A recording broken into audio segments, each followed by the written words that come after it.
Magandang hapon po sa bawat isa sa atin. Nakaka-pressure naman po yung pagpapakilala sa akin.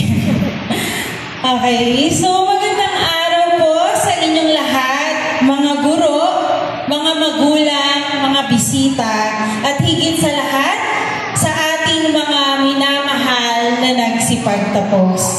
Bago po ang lahat, gusto ko pong magpasalamat kay Ma'am Kayan Manlangit Orsino at ang ating butihing principal at sa ating mga school administrators at sa lahat ng guro. Salamat po sa pagbubukas ng inyong puso at pagbibigay ng dedikasyon sa mga batang ito. Isang karangalan po para sa akin ang maimbitahan sa napakagandang pagtitipon na tulad nito. Ngayong araw po, hindi lang natin ipinagdiriwang ang pagtatapos ng isang school year. Ipinagdiriwang rin po natin ang kwento ng mga batang nagsumikap, ang sakripisyo ng bawat magulang, at ang hindi matatawarang dedikasyon ng bawat guro. At higit po sa lahat, ito rin ay pagtanggap sa isang bagong simula. Ang ating pong tema ay henerasyon ng pagkakaisa, kaagapay sa bagong Pilipinas.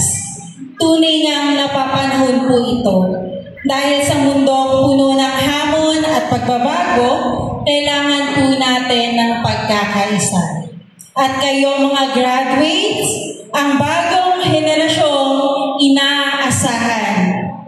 Ang mga batang may pangarap, may pananampalataya, at may tapang para harapin ang mundo. Hayaan niyo pong ibahagi ko ang isang bahagi ng aking kwento nung ako'y nag-aaral pa lamang. Nung ako po ay nasa elementarya, isa po akong consistent honor student. Until such time po na na-transfer ako nung ako ay grade 4. Alam niyo po, sa totoo lang, tahimik po akong bata. Hindi ako madaling mapansin, hindi po ako madaling mabigyang atensyon ng mga guro. Ako po ay nakikilala lamang kapag dumarating na ang examination week o kaya naman po ay merong mga project na ipinapasa. Sa totoo lang po, masipag ako. Masikap po akong mag-aral. Until bigayan po ng grades, first grading, nakita po ng ina ng mama ko yung grado ko sa school. Alam niyo po, ang una kong narinig, ang sabi ng aking ina, hindi yan grade ng anak ko. Nagulat po ako at nagtaka kung bakit gano'n ang reaksyon ng aking ina. Doon ko napagtanto na ako po ay nakatanggap ng line of 7. First time po sa buong buhay ko sa aking pag-aaral. Alam niyo po, ang isang ina, ipinaglalaban niya po ang karapatan ng kanyang anak. At dahil kilala po ako ng aking ina, hindi niya po ako pinagalitan at alam kong naniwala siya sa aking kakayahan. At dahil doon, nagsumika po ako. Mas lalong gumanda ang aking mga grado at sa totoo lang po, nakilala ko ng buong school dahil sa pangyayaring iyon. Hanggang sa ako ay mag-grade 6, lagi po akong naaalala ng aking mga guro. Ikaw si Ivy, yung grade 4 section mahogany.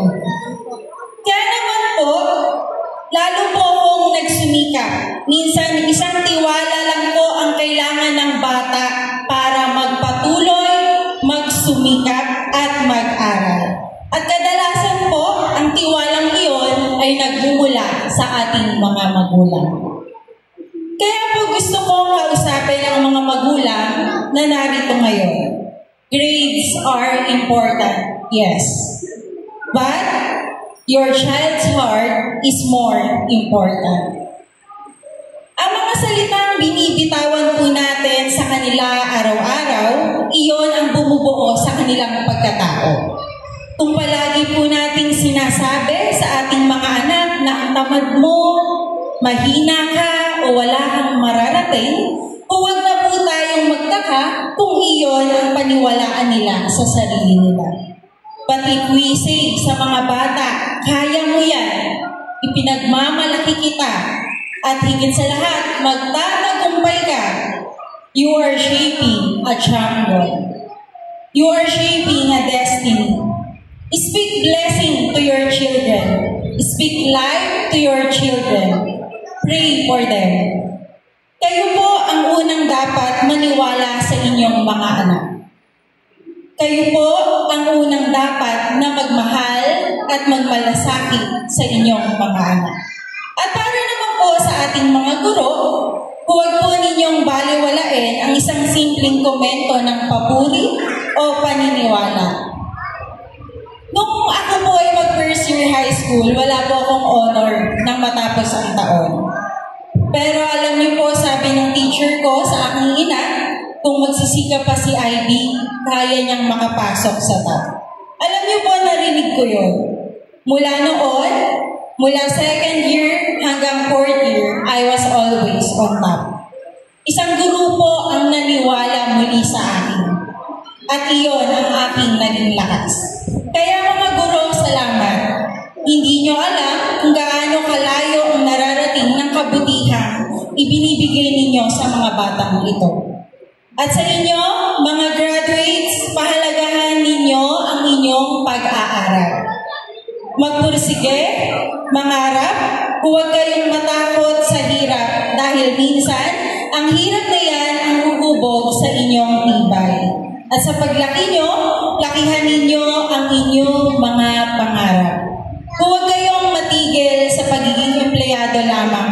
Mangarap kayong maging may-ari, tagapagtagtag, at pinuno ng sarili ninyong kumpanya. Huwag niyong limitahan ang inyong mga sarili. Ang mga pangarap nyo ngayon, iyon ang magiging direksyon ng bukas ninyo. Pero higit sa lahat, kilalanin ninyo ang Diyos na siyang lumikha sa inyo.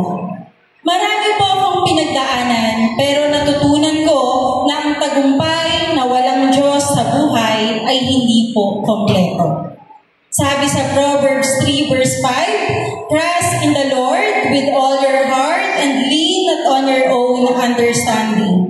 Kung may sinimulan po ang Diyos sa inyo, siya rin po ang kasama ninyo hanggang sa kayo'y magtapos. Kaya po magtiwala kayo sa Kanya, hindi lang sa panahon ng saya, kundi lalo na sa panahon ng pagod at pagsubok. At para sa mga bata, honor your parents. Mahalin nyo ang inyong mga magulang. Mamaya, pagkatapos nito, yakapin nyo ng mahigpit ang inyong ina at ama dahil sa kanilang mga sakripisyo para sa inyo. Sila ang unang naniwala sa inyo, nagsakripisyo at nagmahal ng walang kapalit. Kaya mga graduates, lumakad kayong taas noo, may pananampalataya at may layunin. Kayo ang kinabukasan ng ating bayan. Kayo ang henerasyon ng pagkakaisa. Congratulations, graduates. Ang buong mundo ay naghihintay sa inyong liwanag. God bless you all. Salamat.